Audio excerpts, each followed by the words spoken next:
In a small, charming town surrounded by picturesque hills and forests filled with singing birds, there was a toy store called Magic Land. This shop was known not only among the town's residents, but also in the neighboring communities. Magic Land was a unique place that families visited to immerse themselves in a world of childlike joy and incredible adventures. The owner of the store was an elderly man named Mr. Kornel, a person with gray hair and wise, sparkling eyes. Mr. Kornel had been running the store for over 40 years, and with each passing day, his love for toys and children's imagination grew. The store was filled with a variety of toys, from classic wooden blocks and handmade dolls to modern interactive games. Every toy in the store had its own story, and Mr. Kornel knew them all by heart.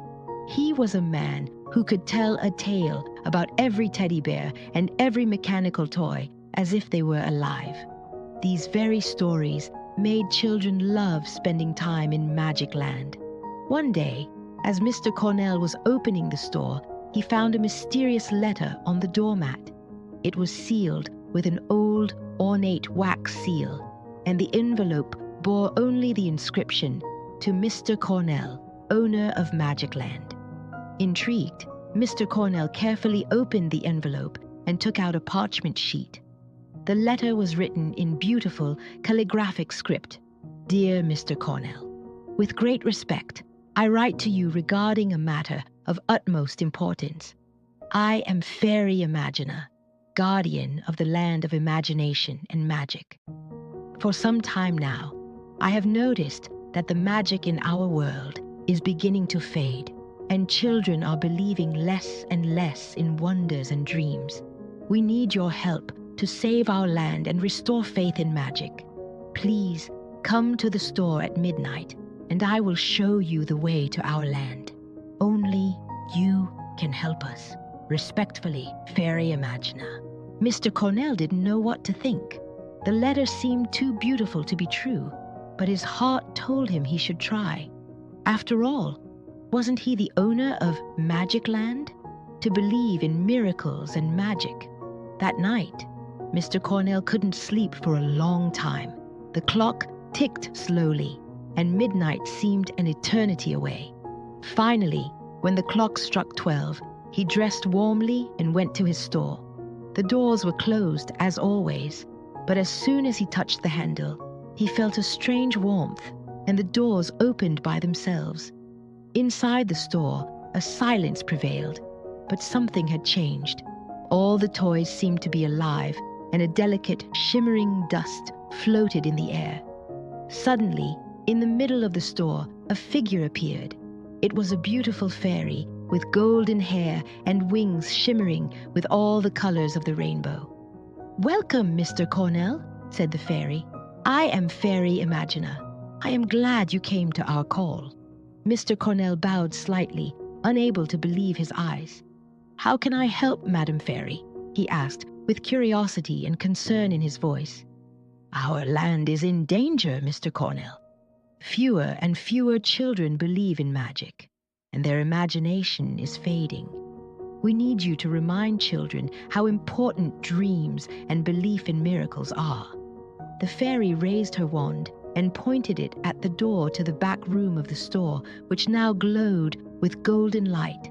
"Please follow me," she said, opening the door. Mr. Kornel, still somewhat bewildered, followed the fairy. When he crossed the threshold, he found himself in a completely different world. It was a land full of colors, singing birds, flying unicorns, and magical creatures. There was something that resembled a huge playground, but every element was enchanted. In the middle of the playground stood a large gazebo where the Council of Fairies sat. These were wise and experienced fairies who had been guarding the land of imagination for centuries. Everyone greeted Mr. Kornel with respect and gratitude. "Thank you for coming to us," said the oldest fairy, Fairy Eldoria. "Our land is in great danger. Children are ceasing to believe in magic, and without their belief, our land will disappear." Mr. Kornel listened carefully, feeling the weight of responsibility that had fallen on him. "What can I do to help you?" he asked. "You must remind the children how important dreams are," replied Fairy Imagina. "We need the children to start believing in magic and miracles again. Only then will our land survive." Mr. Kornel returned to his store, but now his mission was clear. He had to find a way to awaken the magic and imagination in children again. He wondered how to do it until one day he came up with an idea. He decided that every toy in his store would have its own unique, magical story. He began writing tales about each item, adding elements of magic and adventure. He created special cards that he attached to the toys, describing the wonders that could happen if only a child believed in their power. One of the first children to visit the store after this change was a little girl named Ania. She was sad because her best friend had moved to another town. Mr. Kornel offered her a teddy bear and told her a story about how the bears could transport children to the land of dreams, where they could meet their friends, regardless of the distance. Ania, fascinated by the story, took the bear home, and that night, she had the most beautiful dream about a magical land where she played with her friend. When she woke up in the morning, she was full of joy and hope. She told her parents about it, and they decided to visit Magic Land with other children. News of the magical toys and Mr. Kornel's incredible stories quickly spread throughout the town and neighboring communities.